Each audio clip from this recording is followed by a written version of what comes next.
Their last child was born on January 2nd, 1873, and was named Marie-Françoise Therese Martin. A little over half a century later, people know her as Saint Therese of Lisieux or the Little Flower. Eventually, all the surviving children, 5 girls, would become nuns, 4 of them in the same Carmelite monastery in Lisieux. Zélie's lace business was doing well, that Louis sold his watchmaking and jewelry business to his nephew and became manager and salesman for Zélie. They moved into the home where Zélie had her offices. Louis traveled a lot in order to get orders for the lace. He also made patterns for her. Being an accomplished artist, he was often away on business, including at the time of Therese's birth. There are frequent references to his absences in Zélie's correspondence. Zélie taught her children the morning offering, the simple acceptance of daily difficulties, which is the basis of the little way later taught by Therese. One cannot conceive of the growth in holiness of Saint Therese and her sister independent of the spiritual life of Mr. and Mrs. Martin. Discovered too late, the cancer was inoperable. At midnight on August 28, 1877, she died in Alençon at the age of 46. Louis was left to raise 5 children, the youngest of whom, Therese, was only 4.5 years old. Louis consulted with his elder daughters and decided to move to Lisieux for live closer to the family of his brother-in-law, Isidore Guérin. Life at Les Buissonnettes, the new house in Lisieux, was more austere and withdrawn than at Alençon. But the most admirable work of this father was the offering to God of all his daughters. In his unshakable submission to God's will, he considered this offering as a very special grace granted to his family. The last years of the life of Mr. Martin, the patriarch, as he was affectionately called by those close to him, were marked by several health problems. In 1889, he suffered 2 paralyzing shocks followed by cerebral arteriosclerosis, for which he was hospitalized for 3 years in Cannes. While there, he filled those around him with admiration and respect. He returned to Lisieux in May 1892, suffering symptoms of severe dementia. 2 of his daughters, Céline and Léonie, looked after him until he died on Sunday, July 29, 1894, at the age of 71. Beatification of Louis and Zélie Martin. On October 13, 1958, Louis and Zélie Martin's remains were unearthed at the Lisieux Cemetery. Both bodies were examined by 3 doctors. The only objects that remained intact outside of the bone were scapula of Our Lady of Mount Carmel and their metal crucifix. After the examination, their remains were placed in new coffins and then reburied behind the apse of the Basilica of St. Therese until 2008. On March 26, 1994, Pope John Paul II declared the Martin couple venerable, leading the way for their beatification. In order to be beatified, a candidate must be credited with the verified miracle. In 2008, the Medical Commission of the Congregation for the Causes of Saints declared the healing of a young boy, Pietro Schiliro of Monza, Italy, to be inexplicable by science and general knowledge, and was attributed to their intersection. Pietro, born on May 25, 2002, suffered from pulmonary complications following the inhalation of meconium during his birth. The unexpected healing came about on June 29, 2002, after a novena of prayers to Louis and Zélie Martin. On July the 3rd, 2008, Pope Benedict XVI recognized Pietro's healing is miraculous and attributed it to the Martins' intercession.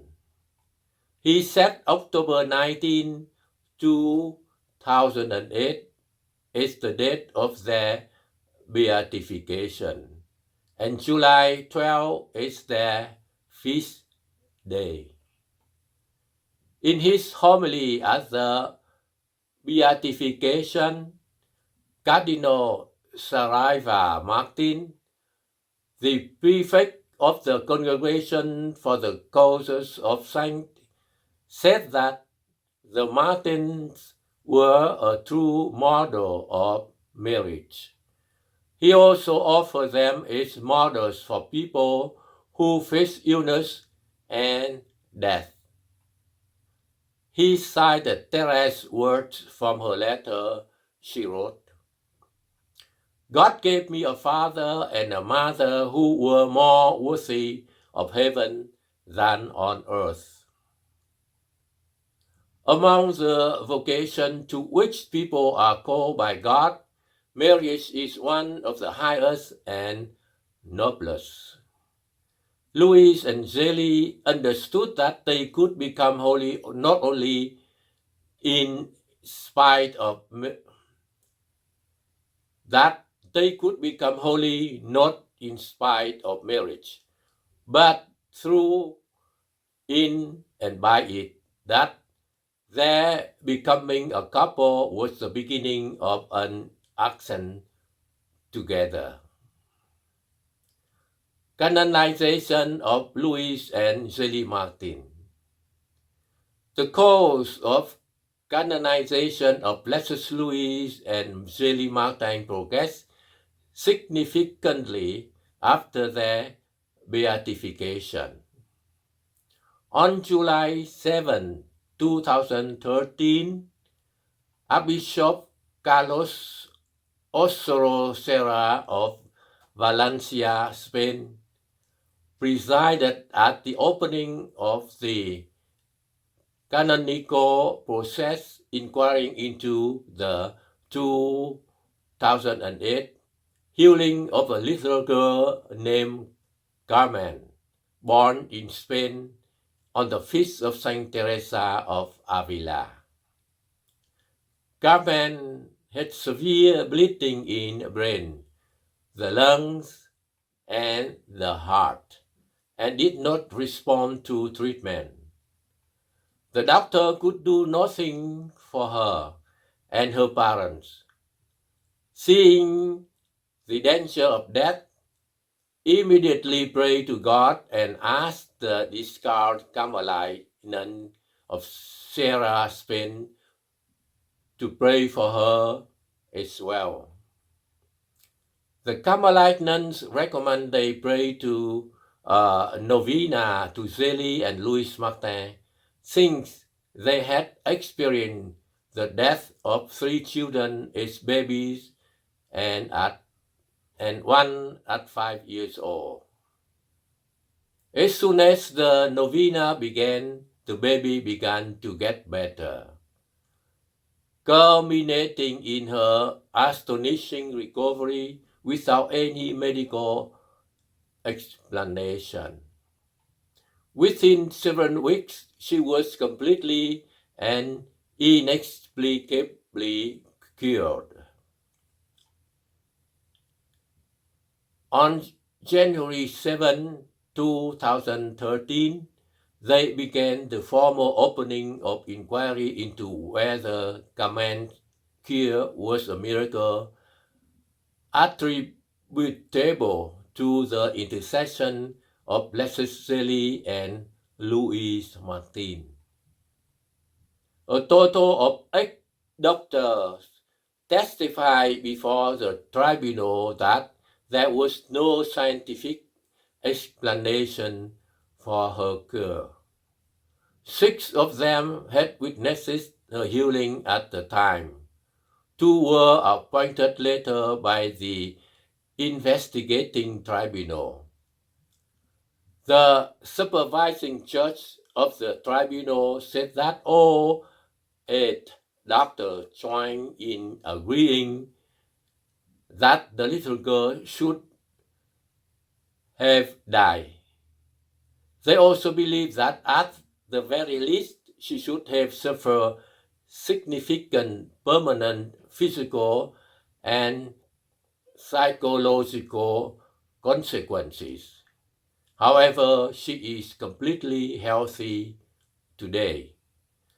Then in May 2013, after all the testimony was completed, the evidence was examined in Rome first by the Medical Conference of the Vatican Congregation for the Causes of Saints, then by the Commission of Theologians, and finally by the bishop and cardinals. They then presented the documentation to the Pope, who set the date for her canonization. On March 4, 2015, Cardinal Amato, prefect of the Congregation for the Causes of the Saints, announced that Louis and Zélie Martin will be canonized in October of this year, the same month in which the Synod of Bishops on the family will take place in Vatican. The saints are not only priests and religious, but also laypersons, the cardinal said, referring to the French spouses. The cardinal's announcement comes a short time after Bishop Jean-Claude Boulanger, who oversees the French Diocese of Bayeux-Lisieux, revealed his intention to open the course of beatification for Saint Therese's older sister, Léonie Martin, referred to Bishop Boulanger as Therese's difficult sister. Louis was the third of Louis and Zélie's 9 children, and a member of the Order of the Visitation. Louis and Zélie were beatified October 19, 2008 by then Pope Benedict XVI. Their canonization will be the first of its kind in history, where a married couple are jointly proclaimed saints together.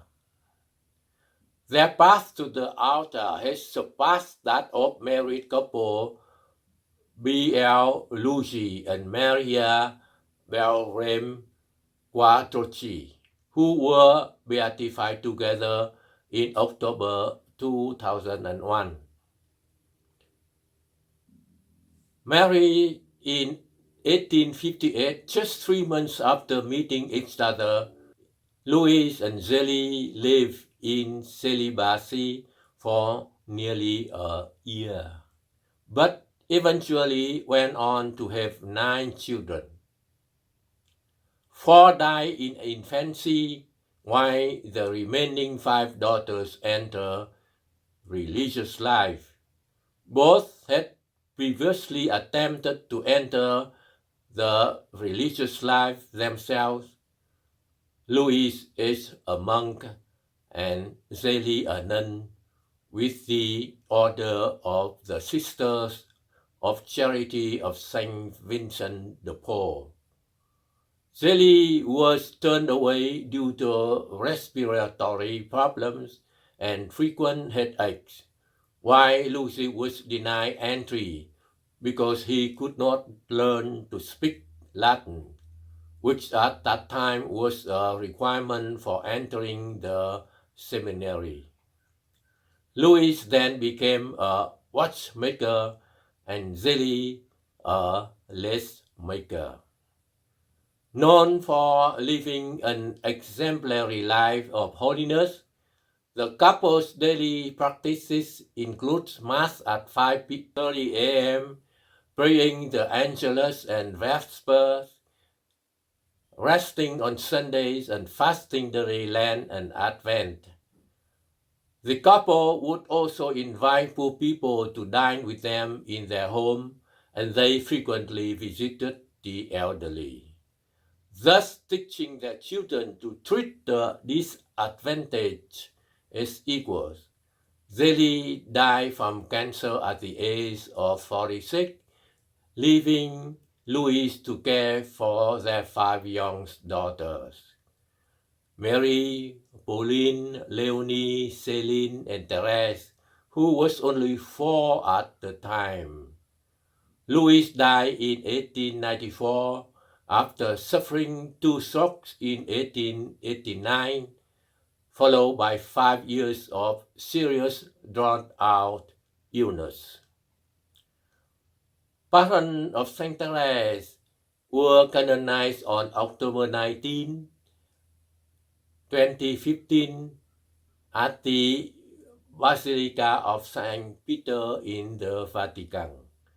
On that day, which was also World Mission Sunday, coincided with the Synod on the Family taking place in Rome, they are the only married couple ever canonized together.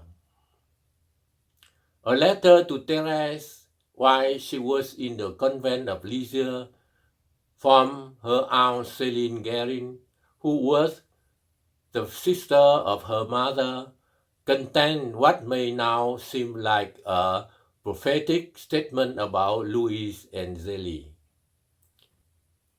God wills that the mother who guided your early childhood be raised to a more sublime glory and enjoy heavenly delights.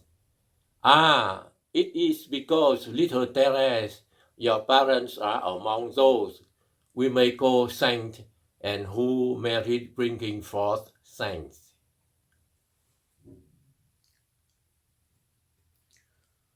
Pauline, my vocation is to draw close to Him. On September 7, 1861, Mary Pauline Martin entered into the world with brown hair and brown eyes, resembling her mother both in personality and in looks. Pauline was energetic and could accomplish many things in a short span of time. From the start, she was very affectionate and had a soft, angelic voice, but also a fiery temper. Family life in the Martin household was filled with much excitement in all its simplicity. They would gather around the piano and sing, and the girls would play draught checkers. But after, Mary and Pauline would then bring out a catechism book and read it to the rest of the family before their evening prayers. Pauline developed a love for painting, using the attic for her studio. She painted watercolors, which her father then framed. When Louis went on the trips, he would bring back some shells, ivory, or parchment, so that she could paint miniatures on them. She also spent time learning to sew and do needlework. When the family spent time at the pavilion during the summer months, Mary, Pauline, and Leonie were each given a small plot of land to cultivate and plant vegetable and flower gardens. Generosity was always important in the Martin family home. The poor would congregate outside the family's home every Monday to receive some charitable gift.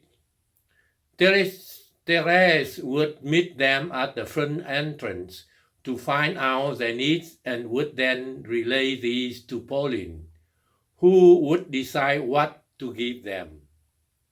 Pauline was the first of their children to exhibit any interest in becoming a nun.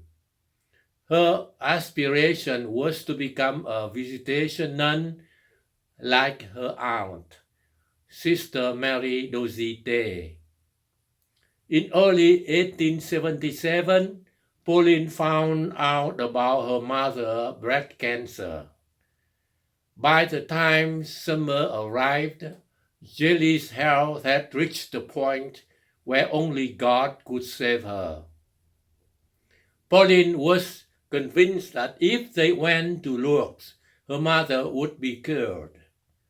And so Jelly, Mary, Pauline, and Leonie all took the train to Lourdes.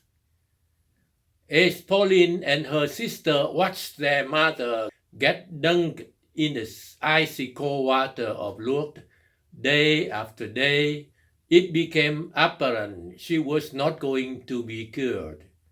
With deep regret, they boarded the train for home. On August 1st, 1877, Pauline completed her studies at the visitation boarding school and back at home assist Mary in preparing Leonie, Céline, and Therese in their studies.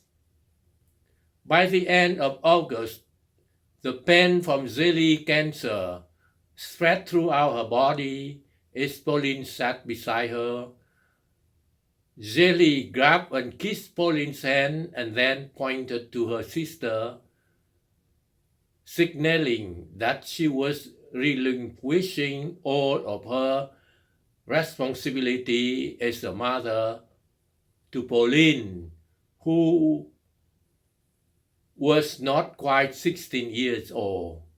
Zélie died around midnight that night. Afterward, Pauline had a dream of an angel writing in the sand, "Blessed are those that mourn, for they shall be comforted." This was a confirmation to Pauline that their mother's soul was in heaven. After spending 5 years at Les Buissonnettes, Pauline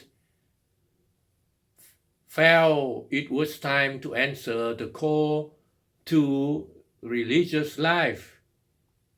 On February 16, 1882, while praying beside a statue of Our Lady of Mount Carmel, Pauline had a revelation that she was to become a Carmelite nun. When Pauline told her father, he was concerned because of her frequent headaches and nausea. However, he said, "My Pauline, I give you permission to enter, but do not think that there is no sacrifice on my part, for I love you so much." Therese, however, took the news very hard. She ran to her bedroom and started crying.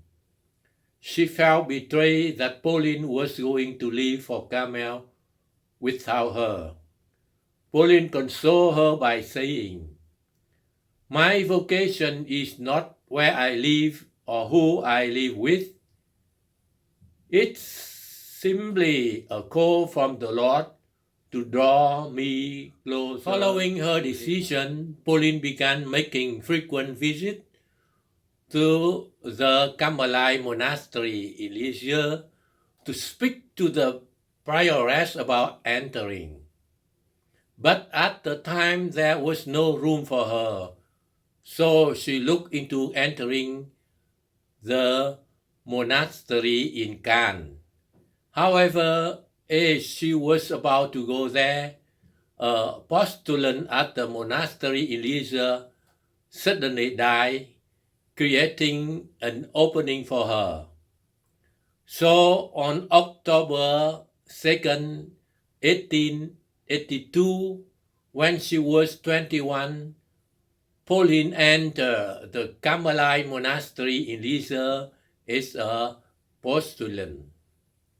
On April 6, 1883, she became a novice and was christened with the name of Sister Agnes of Jesus. Pauline used her extraordinary talents to paint religious images on cards, letters, and statues, some sold to the public to support the Carmel. For the faithful, she wrote lovely works of poetry promoting God's unconditional love. Pauline was also tasked with organizing the dining area for each of the community's meals. She even got permission from the prioress to continue to prepare Therese for her first Holy Communion. On May 8, 1884, Pauline made her confession to the Carmelite order. On July 16, 1884, she had her veiling ceremony witnessed by her family.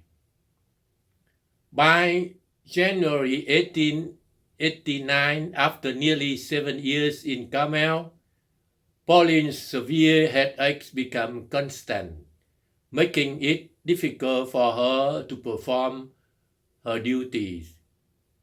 Therese, who had herself entered by this time, was very worried and wrote her in a note, "Please don't die. Wait for me so that we may both go together to our homeland." In August of 1890, Pauline was verbally attacked by the prioress, Mother Mary de Gonzague, which cut deep into her heart. To add to this, Pauline was suffering from bronchitis, forcing her to be moved temporarily into the infirmary. It was a difficult period of time for her, both emotionally and physically. Therese encouraged Pauline to use its humiliation and physical suffering as a means of saving more souls. On February 20, 1893, Pauline was elected the new prioress. Mother Mary was shocked as she did not expect to be voted out. She grudgingly said to Pauline, "If the majority of your sisters chose to give you their votes, it was because you were trying to reproduce the virtue which Mother Genevieve practiced." At the beginning of her term, Therese prophesied to her that her reign would not go without receiving many thorns for Jesus.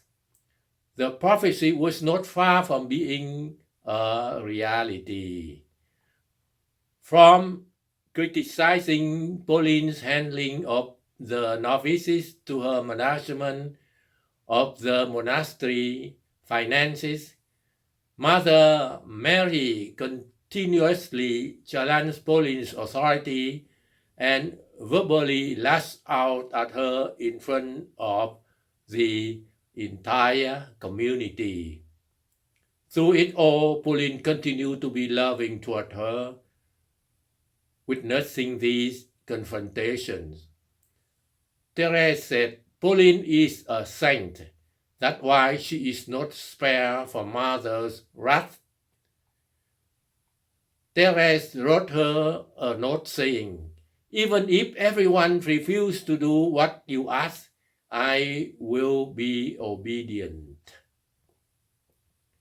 By 1951, as Pauline's health declined even more, Celine, who had entered in 1894, spent most of her days with her. 1 month before Pauline's death, Celine described her thus: "She is as sweet and serene as possible, totally abandoned to God." By mid-July, a priest was called to hear her last confession, and on July 28, Pauline died at the age of 89, surrounded by Celine and her whole community. A funeral mass was conducted on August 1st with dignitaries and followers of Saint Therese in attendance. Like Mary, she was buried inside the vault beneath the shrine chapel at the Basilica of Saint Therese.